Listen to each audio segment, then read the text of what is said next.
आज की ये कहानी उसी नर्स की है, उस देश की सलाखों के पीछे मौत का इंतजार कर रही है। निमिषा एक साधारण मध्यम वर्गीय परिवार की लड़की थी, तो बिना डरे वो यमन की उड़ान उसने भर ली। 2011 के अंदर वो इंडिया आई, शादी कर ली। टॉमी थॉमस टैक्सी चलाता था, तो उसने सोचा था कि अगर मान लो वो यहाँ पे एक छोटा सा क्लिनिक खोल लेता, आमदनी बढ़िया होने लगेगी। लेकिन उसके साथ ही यमन में हालात बिगड़ने लगते हैं और गृह युद्ध जैसी स्थिति हो जाती है यमन में। तो निमिषा का पति और उसकी बेटी वो इंडिया रह जाते हैं और निमिषा यमन के अंदर ही रह जाती है। तलाल अब्दो मेहदी है, वो अक्सर आता जाता रहता था। निमिषा यही कुछ सोच के तलाल को इंडिया घुमाने के लिए ले आई। वो तलाल के साथ मिलकर एक क्लिनिक शुरू करती है, लेकिन यहाँ तलाल ने उसके साथ में धोखा किया। निमिषा उससे ये कहती कि तुमने धोखेबाजी की है, क्योंकि मैंने तुमसे सिर्फ मदद मांगी थी, ना कि मैंने तुमको हिस्सेदारी ऑफर की थी। इसके बाद में जो पुलिस है, पुलिस ने इन दोनों को गिरफ्तार कर लिया और जांच के बाद में अदालत ये आदेश दे दिए कि जो भी डॉक्यूमेंट है वो निमिषा को सारे दस्तावेज उसको वापस कर दिए जाए। उन्होंने उसको धोखे से इंजेक्शन लगाया। नशे की एक और डोज वो ज्यादा हो गई, उस वजह से उसकी मौत हो गई। तलाल था, उसके कई टुकड़े किए और टुकड़े करने के बाद में पानी की टंकी के अंदर पैक कर दिया। अदालत ने इस लड़की को सजाए मौत का हुक्म सुना देती है, निमिषा प्रिया को, जो कि इंडिया की रहने वाली होती है, और साथ में जो हाना जो होती है उसको उम्र कैद की सजा सुनाई जाती है। तारीख मुकर्रर कर दी जाती है 16 जुलाई 2025। शायद आप ये जब स्टोरी सुन रहे होंगे तो गुजर चुकी होगी। और इस 16 जुलाई 2025 को यमन की राजधानी सना की जेल के अंदर बंद है एक भारतीय नर्स निमिषा प्रिया। आरोप है यमन के नागरिक की हत्या का। 16 जुलाई को उसको फांसी होने वाली थी, हालांकि उसकी फांसी अब रुक गई है और उसकी फांसी कुछ वक्त के लिए आगे टल गई। लेकिन आखिर ऐसा क्या हुआ जो नर्स अपनी जिंदगी संवारने के लिए यमन में गई थी, वहां उसने हत्या कर बैठी। आज की ये कहानी उसी नर्स की है जो जिंदगी संवारने यमन पहुंची थी, पर वहां उसकी किस्मत ने ऐसा पलटा खाया कि अब वो उस देश की सलाखों के पीछे मौत का इंतजार कर रही है। नाम मैंने आपको बताया, निमिषा प्रिया। एक बेटी की माँ, एक पति की पत्नी और एक कैदी, वो भी विदेश में। ऐसे क्या हालात हुए कि वो जेल जा पहुंची, आज इसी कहानी पे बात करेंगे। दोस्तों, मैं हूं अख्तर खान और आज हम निमिषा प्रिया की जो स्टोरी है उसी पे बात करेंगे। निमिषा केरल के पलक्कड़ जिले की रहने वाली एक साधारण मध्यम वर्गीय परिवार की लड़की थी। एक सपना था नर्स बनकर लोगों की मदद करना और अपने परिवार की बेहतर जिंदगी। 2008 में जब यमन में नर्सों की भारी मांग हुई तो उसके किसी मिलने वाले ने कहा कि वहां जाकर अगर मान लो आप नर्स की नौकरी करोगी, अच्छे खासे पैसे मिलेंगे, क्योंकि उसकी जिंदगी का मकसद भी था एक अच्छी जिंदगी जीना, अपने परिवार को। उस वक्त उसकी माँ बाप वो घर में थे, उनको अच्छी जिंदगी देना। तो बिना डरे वो यमन की उड़ान उसने भर ली और वहां वो एक सरकारी हॉस्पिटल में काम करने लगी। मेहनती थी, ईमानदार भी थी, जो भी कमाती अपने माँ बाप को भेज रही थी, जिंदगी ठीक ठाक चल रही थी। 2011 के अंदर माँ बाप ने कहा कि इंडिया आ जाओ, तुम्हारे लिए हमने कोई लड़का देखा है, हम चाहते हैं कि तुम शादी कर लो। अब 2011 के अंदर वो इंडिया आई और वहां उसने टॉमी थॉमस नाम का एक युवक था, वो उससे शादी कर ली। टॉमी थॉमस टैक्सी चलाता था, बहुत ज्यादा कमाई नहीं थी लेकिन ठीक ठाक था। अब शादी करने के बाद में कुछ 1-2 महीने के बाद निमिषा ने अपने पति से कहा कि अगर तुम्हें एतराज नहीं है तो तुम मेरे साथ यमन चलो, दोनों साथ में वहीं पे कमाएंगे और जिंदगी और हमारी बेहतर होगी। थॉमस को कोई एतराज था नहीं, यहाँ पर भी ऐसी कोई इसकी इतनी बड़ी ऐसी कोई नौकरी थी नहीं कि जिसको छोड़ने में उसको दिक्कत हो। किराए की टैक्सी थी, किराए की टैक्सी चलाता था। अब दोनों यमन चले जाते हैं और वहां पर थॉमस को एक इलेक्ट्रिशियन की जॉब मिल जाती है। और निमिषा के एक मन में था यमन जाने के बाद में कि अगर वो यहाँ पे एक छोटा सा क्लिनिक खोल ले, क्योंकि यमन में उसको काम करते हुए काफी एक्सपेंस हो गया था, तो उसने सोचा था कि अगर मान लो वो यहाँ पे एक छोटा सा क्लिनिक खोल लेता, आमदनी बढ़िया होने लगेगी और आमदनी अच्छी हो जाएगी, घर के हालात काफी सुधर जाएंगे। लेकिन जो यमन का कानून है और बाकी देशों का भी कानून है कि वहां कोई भी बिजनेस, आप कोई भी धंधा आप अकेले नहीं कर सकते। उसके लिए वहां का नागरिक होना जरूरी है। अगर आप वहां के नागरिक नहीं हो तो नागरिक का साथ में होना जरूरी है। अब धंधा करने के लिए या क्लिनिक लगाने के लिए उसको वहां की नागरिक की जरूरत थी। 2013 में निमिषा की एक बेटी पैदा होती है, मिशाल। लेकिन उसके साथ ही यमन में हालात बिगड़ने लगते हैं और गृह युद्ध जैसी स्थिति हो जाती है यमन में। और यमन की राजधानी सना में हुतियों का कब्जा हो जाता है, जो कि हुती आपको पता ही है, ईरान जिसको समर्थन देता है। अब ऐसे में थॉमस अपनी बेटी को लेकर इंडिया आ जाता है, क्योंकि वहां पर ज्यादातर जितने भी जो फॉरेनर्स थे वो ऐसे हालात में कौन रहना चाहेगा, तो वो सब चले जाते हैं। लेकिन निमिषा वहीं रह जाती है।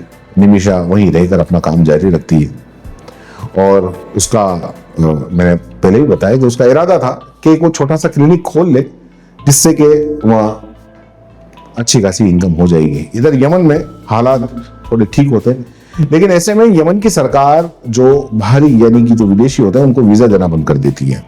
तो निमिषा का पति और उसकी बेटी वो इंडिया रह जाते हैं और निमिषा यमन के अंदर ही रह जाती है। इधर निमिषा अपना क्लिनिक खोलना चाहती है, लेकिन बिना यमन के नागरिक के साथ वो ऐसा कर नहीं सकती। इधर निमिषा जिस हॉस्पिटल के अंदर काम करती है वहां पर एक नागरिक है जिसका नाम तलाल अब्दो मेहदी है। वो अक्सर आता जाता रहता था, कभी कि अपनी बीमारी को लेके, कभी किस बहाने। तो निमिषा से उसका मेल मिलाप ठीक ठाक था, अच्छा था। तलाल अब्दो एक तरीके से कह सकते हैं कि उसका दोस्त था। और तलाल अब्दो अक्सर निमिषा को कह चुका था कि वो उससे इंडिया की बातें करता था और अपनी इच्छा जाहिर कर चुका था कि वो इंडिया घूमना चाहता है।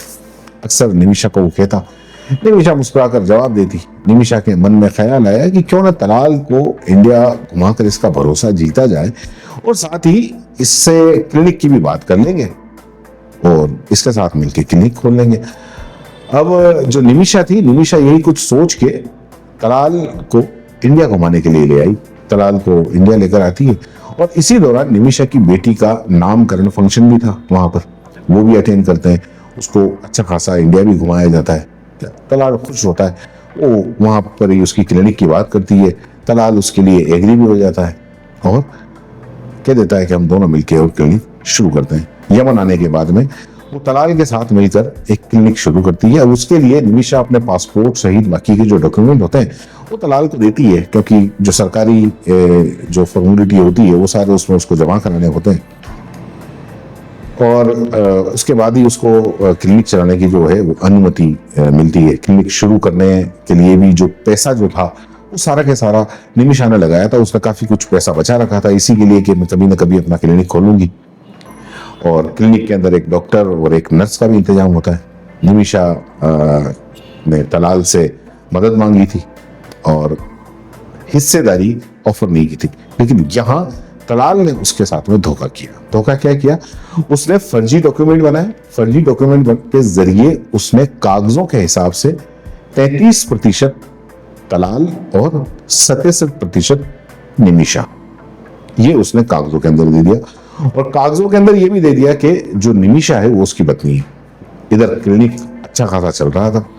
अक्सर जो तलाल था वो कुछ टाइम तो ठीक रहा, लेकिन बाद में अक्सर पैसे लेने के लिए आ जाता।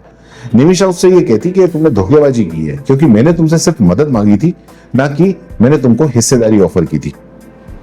इसको लेकर दोनों में अक्सर तकरार हो जाया करती थी। अब यहाँ इनमें जब बात ज्यादा तकरार होने लगी, लगातार खराब होने लगी, तब उसने अपने कागजों की डिमांड की, क्योंकि पासपोर्ट वगैरह उसने तलाल को दे रखा था। इसके जो भी कागज थे, क्लिनिक के जो कागज थे, डॉक्यूमेंट थे, वो भी इसी लड़के के पास में थे, मेहदी तलाल। और ये मेहदी उसे कागज नहीं देना चाहता था। जो तलाल अब्दो मेहदी था, इसका पूरा नाम तलाल अब्दो मेहदी है, वो कागज देने के लिए कभी बहाने बना देता, कभी उससे झगड़ा कर लेता। पासपोर्ट हो, वीजा हो, क्लिनिक के सारे कागज हो, वो सब कुछ उसके पास में था। आखिरकार निमिषा प्रिया काफी परेशान हो जाती है और वो एक दिन नजदीक के पुलिस स्टेशन जाती है और पुलिस स्टेशन जाने के बाद में शिकायत दर्ज करवाती है और उसके साथ ही कुछ बताती है कि उसके साथ में इस तरीके से शोषण हो रहा है, आर्थिक शोषण हो रहा है, मानसिक शोषण हो रहा है, यहाँ तक कि शारीरिक शोषण की भी वो लगातार धमकियां देता है, वो लगातार नशा करता है और उसके यहाँ हॉस्पिटल में आता है, उसे परेशान करता है, उसके साथ में जबरदस्ती करने की कोशिश करता है। जब पुलिस आती है तो वो जो तलाल अब्दुल मेहदी है वो कहता है कि ये तो उसकी पत्नी है और यकीन ना हो तो ये डॉक्यूमेंट देख लीजिए। आखिरकार पुलिस को लगता है कि यहाँ पर कुछ ना कुछ गोलमाल है और इस लड़के ने गोलमाल किया है। इसके बाद में जो पुलिस है, पुलिस ने इन दोनों को गिरफ्तार कर लिया, निमिशा प्रिया को और तलाल मेहदी को। अब दोनों को गिरफ्तार करने के बाद में इनको जेल भेज दिया। मामले की जांच पड़ताल होती है और तलाल पड़ताल होने के बाद में पता चलता है कि लड़की की कोई गलती नहीं है, बल्कि 16 फरवरी 2016 को जांच के बाद में अदालत ये आदेश देती है कि जो भी डॉक्यूमेंट है वो निमिशा को सारे दस्तावेज उसको वापस कर दिए जाए और इन दोनों को जेल से छोड़ दिया जाता है। हालांकि जो लड़की है वो लड़की पहले जेल से बाहर आ जाती है, लड़का जेल के अंदर ही रहता है। जब वो आती है और अपना क्लिनिक था वो उसको वापस शुरू कर लेती है। बीच बीच में वो जाती भी है जेल के अंदर तलाल से मिलने के लिए, मुलाकात करने के लिए। हर बार वो रिक्वेस्ट करती है कि वो उसका वीज़ा जो है वो उसको दे दे, पासपोर्ट दे दे, लेकिन वो उसको वापस कर नहीं रहा था और लगातार उसको टॉर्चर किया जा रहा था। हद तो तब हो गई जब जेल से जब वो छूट जाता है तलाक, तो वो निमिशा प्रिया को लगातार परेशान करने लगता है। कई बार तो उसने अपने दोस्तों को लेकर उसके घर तक पहुंच गया था और उसके साथ वो जबरदस्ती करने की कोशिश करता। इसी तरह वक्त आगे बढ़ रहा था, इनके बीच में जो तकरार थी वो भी लगातार चल रही थी। अब उसने अपनी जो साथी नर्स थी, हाना उसका नाम था नर्स का, वो उससे बात करती है और उससे बात करते हुए कहती है कि मुझे इसने बहुत परेशान कर रखा है, मेरी जो पासपोर्ट है, मेरा वीजा है, ये इसी के पास में है, मैं किसी तरीके से अगर मान लो इससे निकलवा लूं तो काफी ठीक हो। इसके लिए जो हाना है वो उससे सलाह मशवरा वो करती है और वो कहती है कि क्यों ना इसको नशे की हालत में डाल दिया जाए, यानी कि उसको नशा दे दिया जाए और उसके घर की पूरी तलाशी ले ली जाए। घर के अंदर जो डॉक्यूमेंट है वो मिलेंगे, वो लेकर अपन यहाँ से निकल जाएंगे। जब ये सारा के सारा बात हुई, उन्होंने उसको धोखे से इंजेक्शन लगाया और जब इंजेक्शन लगाया तो शायद उसका असर इतना उस पर हुआ नहीं, मेहदी पे, जो तलाल मेहदी था उस पर। लेकिन बाद में उन्होंने एक और डोज दे दी। अब नशे की एक और डोज वो ज्यादा हो गई, उस वजह से उसकी मौत हो गई और ऐसे में मौत हो जाती है। वो सोचते हैं कि बेहोश हो गया, वो उसके घर के अंदर जाते हैं। घर के अंदर जाके तो काफी तलाश करते हैं कि जो भी इनका पासपोर्ट, वीजा, वो इनको मिल नहीं पाता। लेकिन जब इन दोनों को लगता है कि ये तो मर गया और ये दोनों जब लड़कियां देखती हैं परेशान हो जाती हैं कि आखिरकार करें तो क्या करें, क्योंकि उनको ये सारा के सारा उनको पता था कि अगर ऐसा हुआ तो यहाँ उनको मार देंगे। जो सरकार है यहाँ की, क्योंकि यमन के अंदर शरिया कानून चलता है और शरिया कानून के अंदर ये होता है कि मौत की सजा मौत ही होती है।